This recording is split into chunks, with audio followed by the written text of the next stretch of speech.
Yeah, now stand and cheer for your Talking Basketball podcast. Hello and welcome back to another edition of Talking Basketball podcast. I am Mark.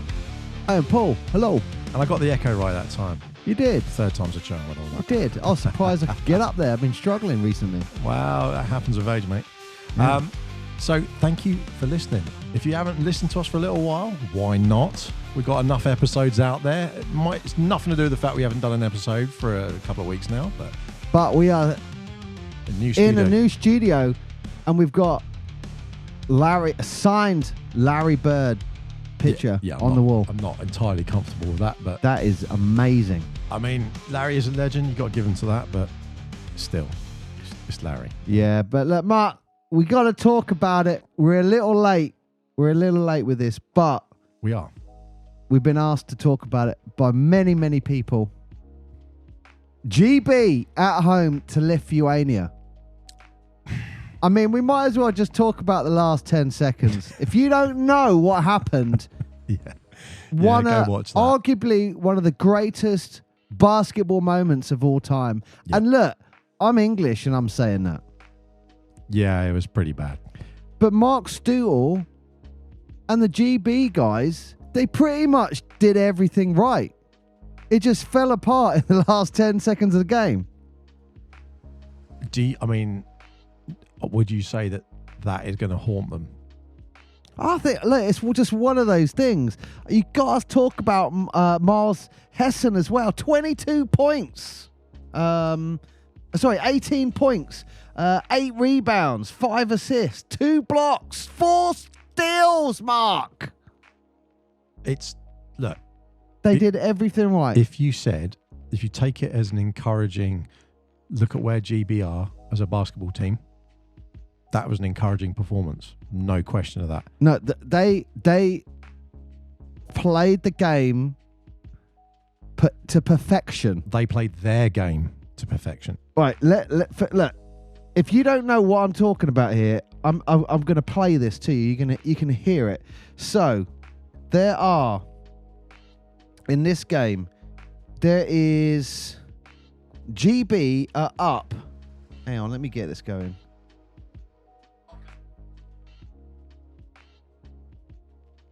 Oh, this is like literally last 3 seconds. So GB are up by 7 points. They're That's up right. by 7 points. They go to the line, they hit a free throw, and then the man, the legend, I've got to thank Vitus for the pronunciation here. Shout out to Vitus for the Portsmouth Jam. Hope Portsmouth Jam are having a good season. Where is he? Ignas Sargiunas. Yep. Ignas Sargiunas. He does what happens once in a lifetime. He goes and scores 9 points in 9.9 seconds. Do you think T-Mac looked at that like, damn? It is the same level. It is the same level. And, you've got, Kobe Bryant, Damian Lillard, Donovan Mitchell, Reggie Miller, his famous one. I think there's a few famous ones in the Garden. It's all on the same level. Sargiunas, 9 points in less than 10 seconds. What I was thinking was, if you're sitting on the side as the coach, he gets one in, and you're like, that's all right, okay. He gets the second one in, you're like, who is on him? When he gets the third on, it's like, whoever was on him, just sit down now. Still standing there going, my job's done. Yeah. He looks confident. When you're up by 8, you're going to look confident, aren't you? And up until that point, he was shocked like as anyone else. You see him turn, he's like, what the hell just happened? We were up by 8, we lose by 1 in 10 seconds. I'm just going to play for our listeners. So basically, this guy, he hits a 3 with less than 10 seconds left. Sargiunas hits a 3. He then I think don't they go to the foul line, hit a free throw. He then gets the ball, boom, another free. And this is where I've got the footage. And here you go. I'll play it to you so you can hear it. This is GB in the fourth quarter with 3.5 seconds left in the game. They have got the ball. They just need to inbound it. Sargiunas steals the ball and heaves it up. Here you go. Here, listen to this. And pray for a miss of some description. Wheatle throws it up. Oh, he spills it. Sargiunas for the win. Oh my goodness. Lithuania make it on the buzzer. How? Simply just how? The basketball gods favor their most loved child. The home of the second religion, Lithuania. There you go, Sargiunas, number 43, with that heave. At that point, you go, I retire on that shot. Yeah, just looking again, he lets it up, just as he passes the halfway line, just like by the logo on the side. The only I want to say not criticism I'd make is that where they say he heaves it up. He took a shot. I mean, I won't say he heaves it up. You see it, but when people heave it, it's like absolute class. Absolute class. He had enough space, and he literally you don't say Steph and Curry the heaves a shot. pressure on that shot, not just that shot, but the two before it. I mean, you have to ask the questions about, I won't say flow state, but hang on, I just got to do this for Sargiunas. This is for you. A bit of Irish crickets. Hang on. Hang on. This is hard because I'm holding the mic. Sargiunas, that's for you, my friend. Look, that was kind of an NBA Jam moment, really, wasn't it? It is that kind of, he's heating up, he's on fire, bang. But of all the people to get the ball or to have got on the second shot, that's bad enough. But for him to get it on the inbound, on the steal, that was just like... I mean, at this point in the game, with the 10 seconds left to go in the game, he had 19 points. Just having a brief... Yeah, that was just crazy. 19 points. He had 4 steals as well. And, he had a good game, but, I mean, what a finish. And you know what my negative was? My negative for this was, and I don't mean the way it's going to sound, and a huge shout out to the fan base of all the Lithuanian fans, because they made the Copper Box their home venue. Oh yeah, like when that goes in, without a doubt. If I watched that and I didn't know that was at the Copper Box, I would have said that's a Lithuania home game. Yeah, you would 100%. It was a real football crowd, and in a good positive way. And when it goes in, you hear that, yeah, and it's just like, and this is might sound a little harsh. We're all behind Great Britain, but it's a bit like the Olympics, isn't it? This is my view. Oh yeah, I want them to do well. Are England playing? Yeah, 100%. I'll be there. Scotland playing? Yeah, I'll be there. Great Britain? Yeah, I want you to win. And I wonder if that's why people find it difficult to get behind. I don't know. Is that a silly thing to say? No. Lithuania isn't. No other country's broken into these little bits, but we break it up. Yeah, and I think the difference is from being internal of the country. So we understand that, but from the outside world, it just looks, again, like fragmented. But, I mean, if that doesn't represent British basketball anyway, but we are so fragmented that we look at it and say, we're Great Britain, we're the UK, UKI, we're UK and Ireland, we're whatever they want to call us. I'd love it to be England. I'd love it to be England. And they wear white, red or blue, whatever. That's what I'd love to see it. Yeah. Scotland, all in, their whatever blue that is, navy blue or Royal Navy blue. Love it. Wow. It's funny you say that. But you got to give it to the Lithuanian fans because it was like, you know what? You came in and it just came across like on TV, you dominated the support. But everyone knows if you have home court advantage, that usually makes a massive difference. It makes a difference, yeah. And if you'd have had a little bit more noise maybe from the UK, I don't know. Look, I wasn't at the game.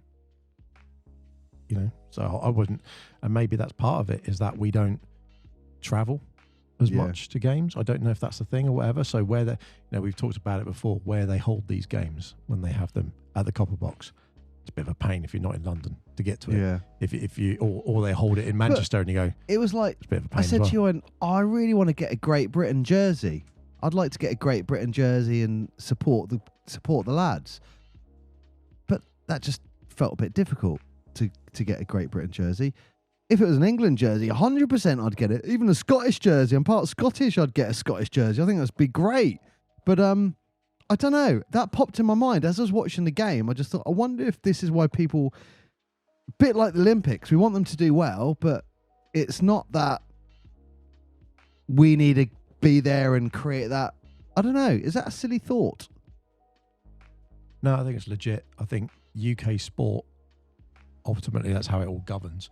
And like the athletics. And But the support is like the Olympics, isn't it? Yeah, but it's exactly the same. But because, again, it's all through UK sport. And UK sports defines it as Great Britain, as opposed to England, Ireland, Scotland, Wales. I guess the reality is they want to, in those instances, get as much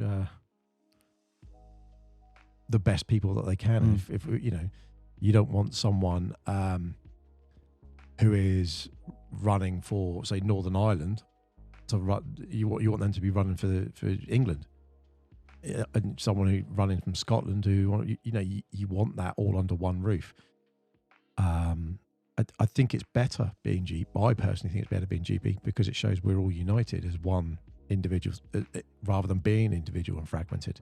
And I think the world outside, after all the chaos that we've had in UK basketball, the world sees it just like it exploded, it imploded.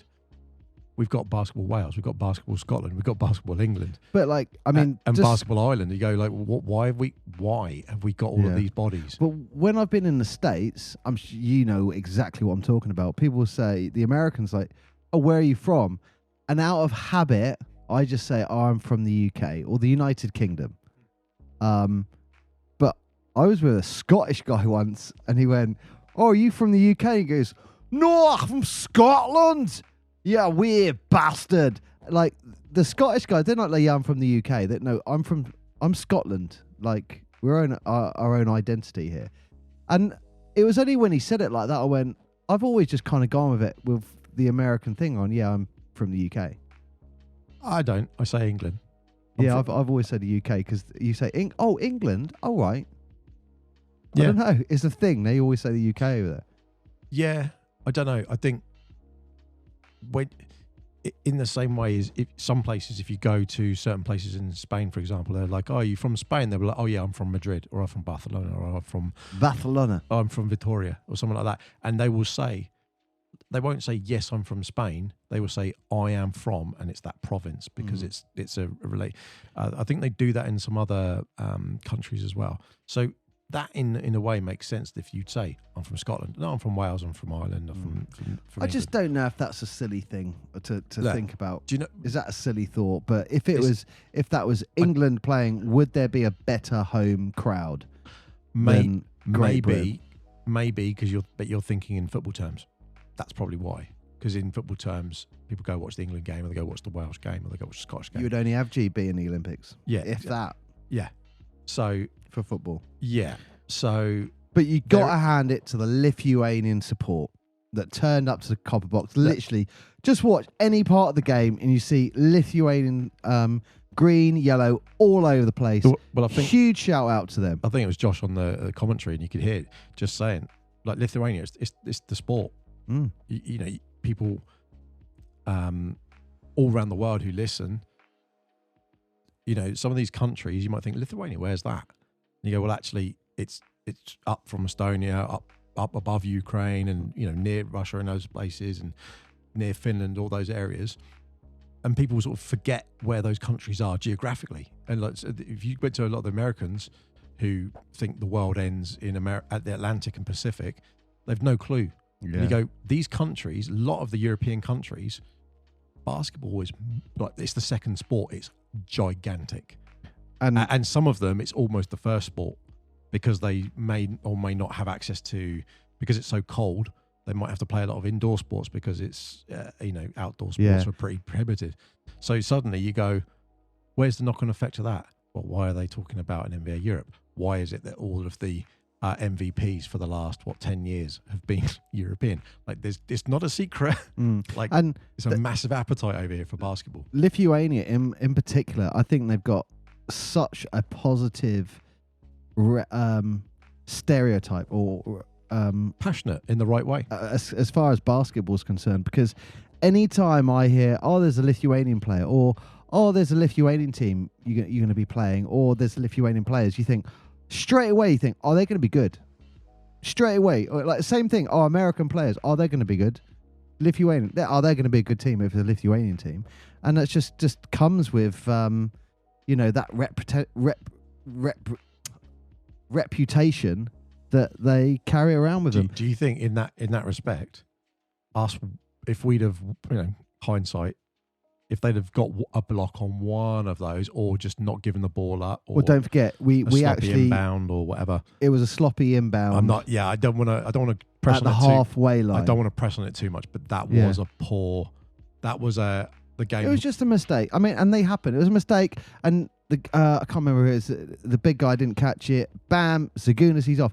But look, my question to you, Mark. Can't make those mistakes in 10 seconds left. With Sargiunas, I mean, for me, he's cemented himself in history with that. And my question is, at what point do we start the timer? Like, so, for example, that shot, he let go of it with less than 10 seconds left. So could we say, like, once that has gone in, there's 9.9 or 9 point whatever seconds. So that's when it should start. So he scored 9 and 9. Do you see what I'm saying? I do. So, or do you start it when he gets the ball? No. So I have a little, not a problem, but I know that on some of the timing, when it starts and stops, it changes depending on what period they're in as well. Like, if you're in the last 2 minutes in the NBA, they do different things, as like shot clocks, and they change stuff. I am not a fan of stuff like that. I just think it should all be universal. Like, the way that they say timing for inbound should be timing for inbound, whether it's the first minute of the first quarter or the last minute of the last quarter. So if once the ball goes in, once it touches a hand or a player or whatever it is, that's when the clock starts. Okay, so you'd probably say, because you could add on like another 8. There was quite a long play before he hit that first 3. So the reason I'm saying it. So do you say he hit 9 points in 20 odd seconds, or do you do it when he lets go of the ball? No. So it would. Do you see what I'm saying? Yeah, I do. I think. See, I think it's when it goes in. When it goes in, well, that's your first one. It's gone in, so it would be 9 points in 9.9 seconds. Yes, you're right on that, because you have to score the first one and it's the difference. It's from the first to the last, isn't it? Because if he went and scored another one afterwards, then or if he just scored one before, it's the same thing. I'm just going to watch that again, because it's not an easy shot. No. It really isn't an easy shot. He gets the ball halfway line, puts it up.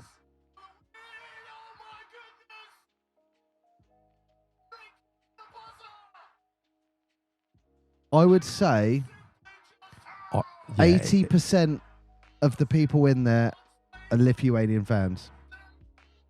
Oh yeah, 100%. That was a Lithuanian. So here's his shot. Let me just watch it again. Yeah, he fires it up quick. And he kind of pulls his leg to get a bit more strength. is a little off balance as well. I mean, huge play for hitting that shot. That is history. And for me, I would say he cemented himself in history for one of the most iconic classic moments in world basketball. You got to put that alongside Reggie Miller and Tracy McGrady. Oh yeah, it goes in there. Especially as the fact it's a buzzer beater. That's because we've seen people score quick turnarounds in, I want to say back to back or a run from one end, get the other, get ball, and get a quick 6 points or something, for example. But to do it at the end, buzzer beater, game on the line, and for what it's in the qualifying rounds, I believe, for the World Cup, isn't it? So, yeah, I mean, at the end of the day, if you said to me, Lithuania beat GB, as it stands and given history, I'd go, okay. And if it's like they beat us by 1, you'd be like, oof, that's unfortunate. And then if it's like, oh, they beat us by 1 because they got a 9-point swing. You're up by 7. In the last 10 minutes, you'd be like, with 20 seconds left and they had the ball. That is you lose by 1. But look, Mark, for one of the most iconic, genius players of a Lithuanian generation, let's have a shout out to Sargiunas. Let's have a round of applause. Number 43. Legend. We walk in the garden of his turbulence, Mark. Well, look, realistically, I mean, that was a really good one. Look, Mark, you got to compare this moment to some of the greats. And I just wasn't sure some of the ones that, what you thought you would compare, like great moments of like 9 points in 9.9 seconds. Sargiunas, that's up there for me. Oh, we got to talk about, I think Reggie Miller's 8 points in 9 seconds. Yeah. In Madison Square Garden. I think in the 95 NBA playoffs, something like 94, 95, that's when the rivalry was really kicking in between those two teams. It was when, Jordan wasn't playing as well. Yeah, I think it was the 95, 94, 94, or maybe, I think it was 5 or 6 then. So, yeah, I mean, he had that clutch moment. Some people might argue there's a push. We're not going to go there. Remember he pushed, he caught it, bam, 3. And then he went to the line. He went to line for 2. And wasn't it? I'm sure. I swear. It was the Pacers owner. He was in a suite with someone, one of his friends, I think, or with someone, and they left. And they phoned him up and said, "Why are you still there?" And he goes, No. Reggie Miller is going to the line to shoot for the game. Like, you're a bum. Why are you not here? You left, kind of thing. I don't know. Oh, that's on that. I've heard that on the 30 for 30. Arguably one of the best sports TV shows out there. 30 for 30. When they do the 30-30s, yeah, 100%. I think it's called. It's basically the Pacers versus Knicks. I don't know what one it is. But it's on there. That little story where the owner's talking. He goes, "Yeah, you left." Reggie's going, "No, I think it's the owner who leaves actually." And he comes back and he's like, "What? You kidding me?" So yeah, I mean that's got to be up there, comparable to Sargiunas. Any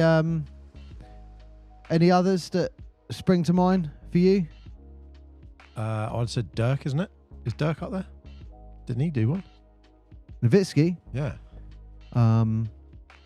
Yeah, possibly. Well, no, we said T-Mac already, haven't we? I mean, the McGrady ones. Would that be all-time number 1 for you? For me, it would, and I'm not taking any. This one, it gets it close. See, he got 13 points in 33 seconds, and that was in 2004. I think the reason that the T-Mac one was so good was because he forced them to get those 13 points. It wasn't just like a sloppy here or something there. Like T-Mac. That's against Houston, if I remember rightly. Houston Rockets. He was at, or was he playing for He was Houston? at Houston, yeah. Who are they playing? Ooh. All right, this is a Christmas quiz. Yeah, just send us a message on the socials. Was it who they were playing? No, I'm going to go for the Spurs. I've got a visualization of Duncan looking a bit like, what? Shocked. What the hell happened there? I mean, yeah, Pop would have gone mental if that had happened. But yeah, all I know is that for me, T-Mac it's the one that's always sat in there, because when you watched it, you just thought, this is unbelievable. And it's under a minute, he's got 13-point swing. Like, it was ridiculous. But it wasn't game winning. That's the thing. This new one from Lithuania, that is game winning. Against the Spurs, I was right.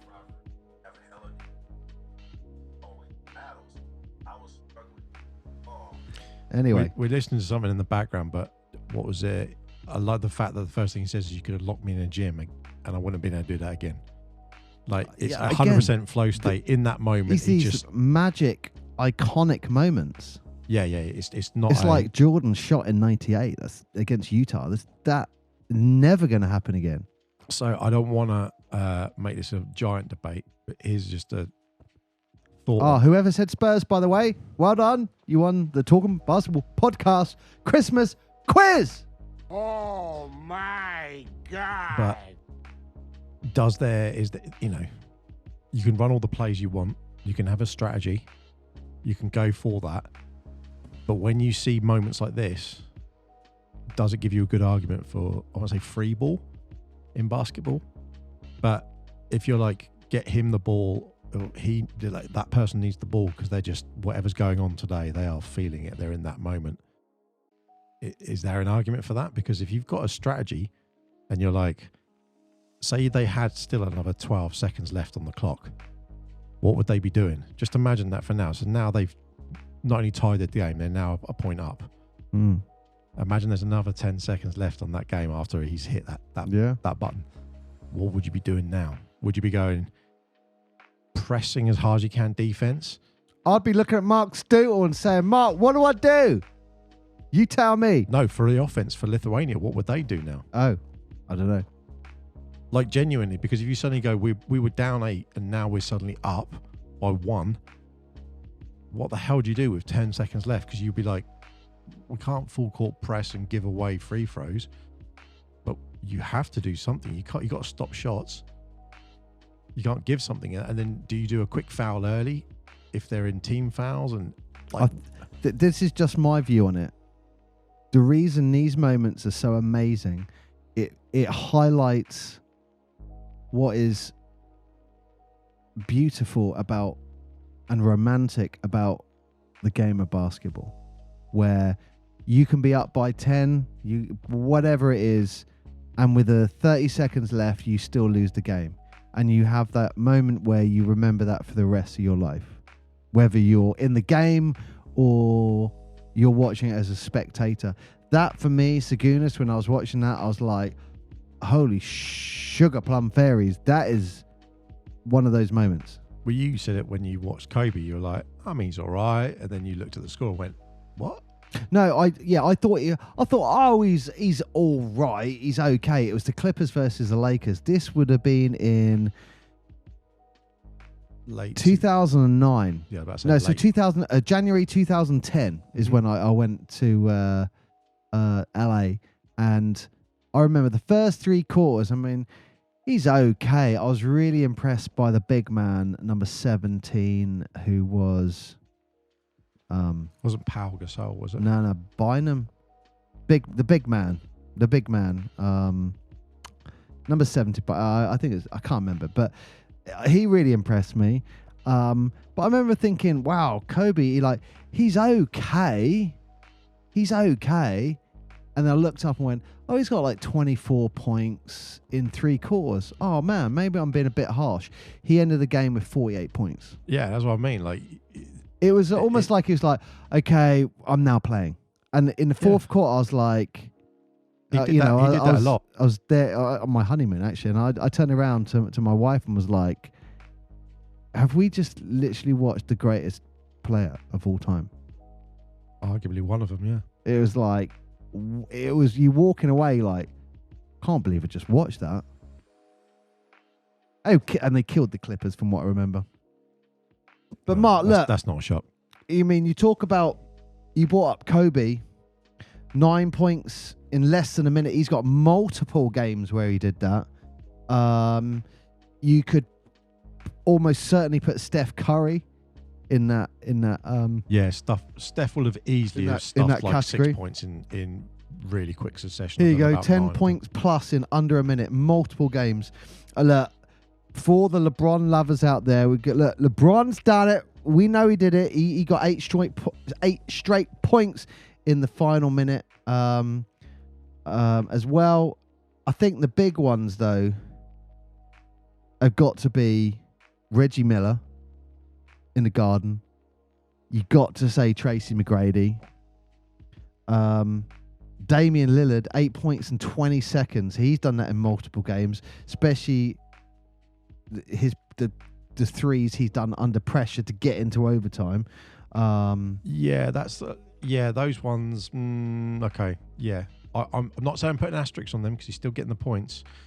That's often when he was at Portland, and he was the money shot, and the offense went through him. So it was kind of like the ball went to him. He didn't do that really at Milwaukee from memory because, you know. And look, Donovan Mitchell, 8 points in the 2020 playoffs with 20 seconds left. Yeah, Mitchell's got the potential to do a big turnaround for sure. But personally, just my view on this, Sargiunas' 9 points in 9.9 seconds.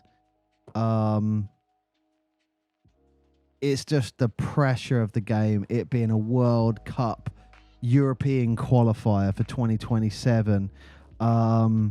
You did that. You won that for your country on and the fact that you just had the balls to go out and go, I'm taking that shot. Yeah, exactly. I've hit those last ones, and I've still got the ball. Give me the ball. Get it in my hand. I'm taking a shot. Yeah, and the rarity that you have those moments in international level, the fact it is his youth, the fact that it's a non-NBA moment. For me personally, that's top 3 all-time up there with Tracy McGrady, Reggie Miller. Yeah, I'd agree with please, international listeners of the show, especially our American friends, please go on, type Sargiunas, or just put GB versus Lithuania. And yeah, they got to watch and enjoy the last just 20 seconds of the fourth quarter. Yeah. Yeah, you know what? I'd say watch the game. Just watch the whole game. It was a good game. It was enjoyable to watch.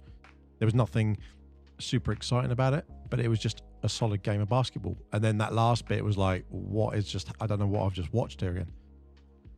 I didn't think international games, I don't know, I've always looked at international games a bit like when you see international football, there's a certain passion to it, but only at a certain level. Other times it could be like, oh, look, let's say England, for example, they're playing some random country, and you go, oh, they're winning 3-0, and you go, who cares? I don't care really. But this is actually quite a big deal. But we're playing Lithuania were a known quality team. They've always been a known quality team, and we were competing. And you go, this is great. And then we were up. You're like, this is great. And then to have that happen the last minute, it's like, it's rare. It's a rare moment, and fair play to him. Fair play to all the Lithuanian fans who are at the Copper Box. That was your moment. He had his moment, and it was special. And we just bathed in the glory of what we just saw. For me, it was like a Game of Thrones end of episode moment. Do you know where something happens and your mouth's wide open going, what just happened? For me, I was like, what? I mean, to be honest, I didn't really watch Game of Thrones, so I don't really know. You're a disgrace. It was boobs You're and a dragons. disgrace. Well, that's the whole point. Right. Well, there you go. Yeah, that was. I mean, all I'll say is this: I want to see what England do in their next game. I'd love them to see them go out and run their game like they did. You mean Great Britain? Yep. But I want to see what they do next. And England. Yeah. And Scotland. I just want to see what they do in their next game because it's. I think it's important that they don't go. Oh, you lost on a. It's not even on a technicality. It's like you just lost because it just some freak thing happened. It's like one of those ones where someone throws the ball from one end to the other and it goes in. Hey, I hope Sargiunas bought a lottery ticket. He had all the luck with him. You know. That was his early Christmas present. That was his Christmas present. He's done now. What a legend. Yeah. What a legend. Amazing. I'd love to speak to him. Right. Yeah, feel free, come on the show. We'll have a chat, definitely. But, so ends another edition of Talking Basketball Podcast. Thank you for listening. We've got more coming up, so stay tuned. Thank you for listening. I've been Muck. And I've been Paul. And Ignas Sargiunas, you bloody legend, putting Lithuania on your shoulders and saying, I'll carry you to glory on my cape. Happy Christmas, Lithuania. Happy Christmas, Ignas Sargiunas.